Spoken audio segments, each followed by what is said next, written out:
dirais, dans le cas d'un gouvernement mondial, l'ennemi, selon vous, qui serait mis en avant pour continuer à diriger le monde, en fait? Alors, l'ennemi actuellement, dans le cas du nouvel ordre mondial, c'est l'islam. L'islam, parce que il représente, voyez-vous, j'évoquais tout à l'heure les problèmes de relations entre certaines communautés, où vous avez des musulmans qui posent problème, il ne faut pas se voiler la face, mais vous avez heureusement des musulmans qui ont un comportement tout à fait honorable et respectable. Et vous avez, de la part du nouvel ordre mondial, une opposition à l'islam, parce que l'islam est encore la seule religion qui apporte un espoir pour l'au-delà. La différence entre un Européen, un Américain et un musulman, c'est que l'Européen ou l'Américain, ils ont peur de la mort. Oui. Le musulman, lui, n'a pas peur, parce que la vie sur Terre n'est qu'un passage, et qu'il aura, comment dire, le repos de l'âme dans l'au-delà.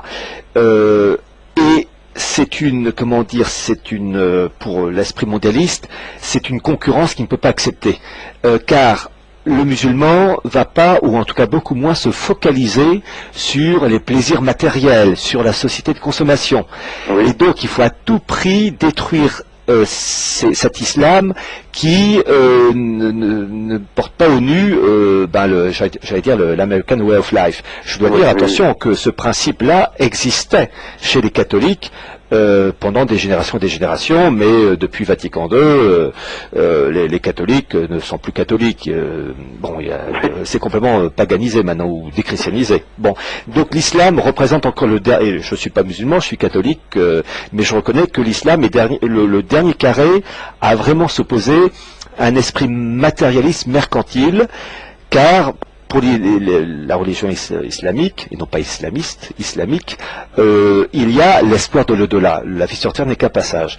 Le catholicisme défendait les mêmes principes avant, mais l'Église, non pas l'Église, mais les hommes d'Église ont failli. Bon, donc pour le moment, oui, l'islam représente une menace.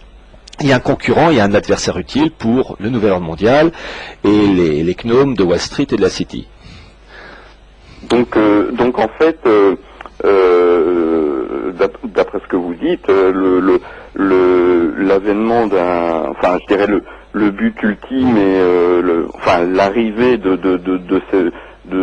ce but ultime d'un gouvernement mondial ne pourrait pas se faire tant qu'on aurait une idéologie ou une religion qui permettrait en fait de donner une autre source d'espoir à l'homme que des simples instincts matériels basiques, quoi. Disons qu'il faut, dans l'esprit mondialiste, détruire toute forme de religion donnant un espoir surnaturel. Il faut araser tout cela. Et d'ailleurs, je rappelle, vous avez, et ça c'est archi officiel, dans mon livre « La marche irrésistible du nouvel ordre mondial », j'ai présenté une carte du Proche-Orient aux frontières décomposées en fonction des critères ethniques et religieux. La carte est issue d'une revue militaire américaine qui date de 2006 sous la plume de Ralph Peters. Et en fait, Ralph Peters ne fait que s'inspirer d'autres, je pense à un islamologue qui est toujours vivant, très âgé, qui s'appelle Bernard Lewis, qui a composé aussi des cartes où tout ça c'est un peu remanié. Et dans son article, donc dans cette revue de mai-juin 2006, article intitulé « Frontières de sang », il dit à un moment donné qu'il faut mettre en place, et je cite son expression, un Vatican de l'islam. Parce que il dit, en gros, je résume sa pensée, il dit que l'islam est incompatible avec l'esprit actuel et donc il faut changer cet islam. Et on peut le faire qu'avec un sort de Vatican, un clergé qui, ayant l'esprit remanié, j'allais dire un Vatican II musulman, et bien ayant l'esprit remanié, on pourrait donc influencer l'islam pour le rendre adaptable à l'esprit du mondialisme. Et c'est vraiment écrit en toutes lettres. Et donc, ça a moins l'avantage, c'est qu'on sait à quelle sauce on va te manger. Alors, ils ont réussi avec le catholicisme, puisque je rappelle, Vatican II, c'est en fait la bascule. Avant Vatican II, l'Église catholique disait, c'est au monde de s'adapter aux principes catholiques. Après Vatican II, c'est l'Église qui doit s'adapter au nouvel ordre mondial. C'est la fameuse encyclique Pacem in Terris de Jean XXIII, jusqu'à aujourd'hui Benoît XVI. Voilà, donc le catholicisme, ça y est, ils ont gagné, il ne reste plus que l'islam, voilà, qui essaie de résister. Mais enfin, vous savez, la vérole, c'est contaminant. D'accord. Très bien, mais merci beaucoup et puis bonne continuation. Merci bien. Merci pour toutes vos recherches. Merci beaucoup. Au revoir, Raphaël. Merci, au revoir. Au revoir. Jean. Bonsoir. Oui, bonsoir. Merci pour cette émission passionnante.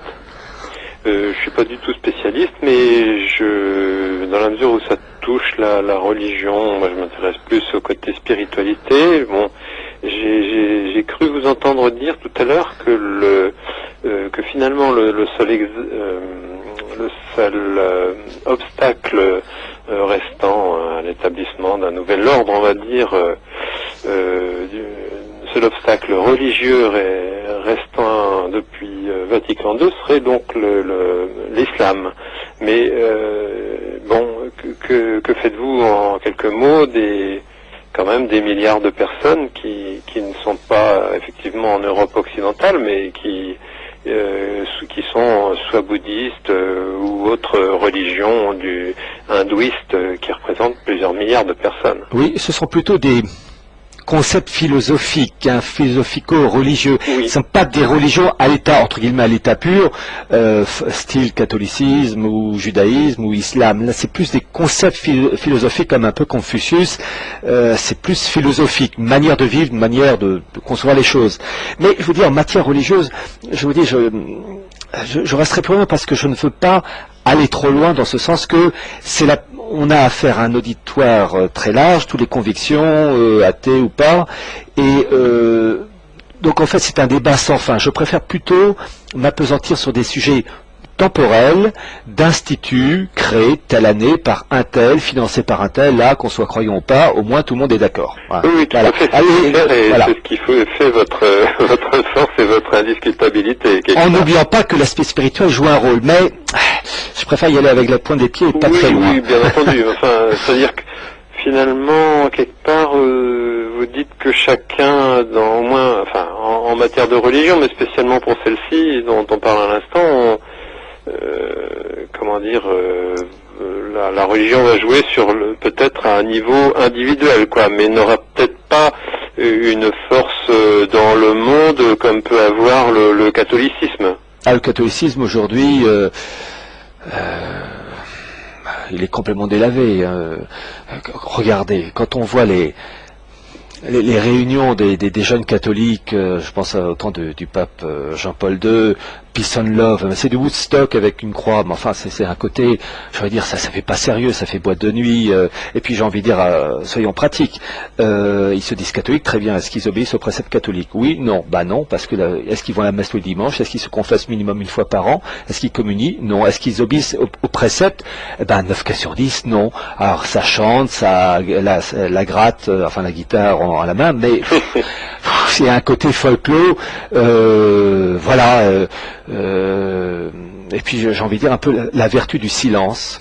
Ça ils l'ont pas. Hein. Voilà.